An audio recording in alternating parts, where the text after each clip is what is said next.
Magandang good day mga Chuki, and for today's video ay magluluto tayo ngayon ng French toast mga Chuki. Pagkatapos maglalagay tayo ng konting cinnamon powder, plus yung ating gatas mga Chuki. Ayan, lalagay lang natin yung ating gatas and then saka natin siya halu-haluin. So ganun lang kasimple mga Chuki yung ating French toast.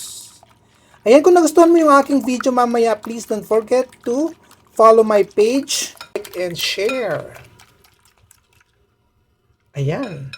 Hayaan muna natin siya ng konti mag-rest, saka natin haluin para ma-mix talaga yung ating cinnamon powder. So balikan na natin mga Chuki, haluin na natin uli. Ayan, medyo na-dissolve na yung ating tawag nga dyan, cinnamon powder mga Chuki. Okay, so pag ganito na yung ating mixture, ilalagay na natin yung ating toast bread. Okay?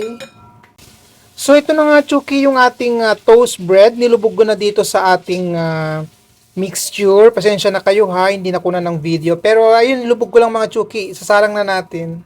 So mga Chuki, maglagay lang ako ng konting mantika para ipunas lang natin sa ating kawali.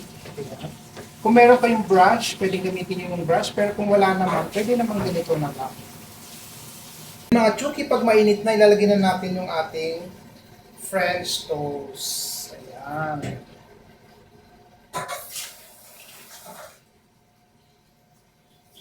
Lagyan din natin ng konting sauce kasi marami tayong sauce para ma-sip-sip ng ating bread. So pag ganito na Chuki, baliktarin na natin. Ayan, ang sarap na ng ating French toast. Ayan.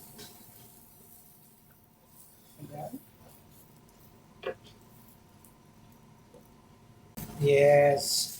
So, tingnan natin yung kabila. Oh, wow.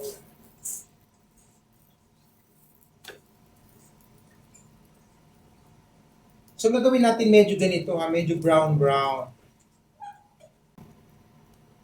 So, mga Chuki, pag ganito na yung ka-brown yung ating toast, pwede na natin siyang tanggalin. Ayan. O, diba? Tapos, tanggalin na natin. And there you go mga Chuki, kakain na naman tayo. Ayan, tingnan mo naman, nag-plating na tayo mga Chuki. Yan, sige. Arrange lang natin sa isang plato, then maglalagay lang tayo ng ating strawberry, fresh strawberry, and then lalagyan din lang natin ng konting chocolate syrup mga Chuki. Para mas masarap talaga yung ating French toast. And then idadash lang natin siya ng sugar powder. Kakain na tayo, titikman na natin kung anong lasa ng ating nilutong French toast. Ayan. Ang sarap mga Chuki. Ayan mga Chuki, kung nagustuhan mo yung aking video, please don't forget to like and share naman. And share to your loved ones, to your friends. Okay? Thank you for watching and stay love, love, love, love, love, love, love, love, love, love, love, love, love. Bye-bye!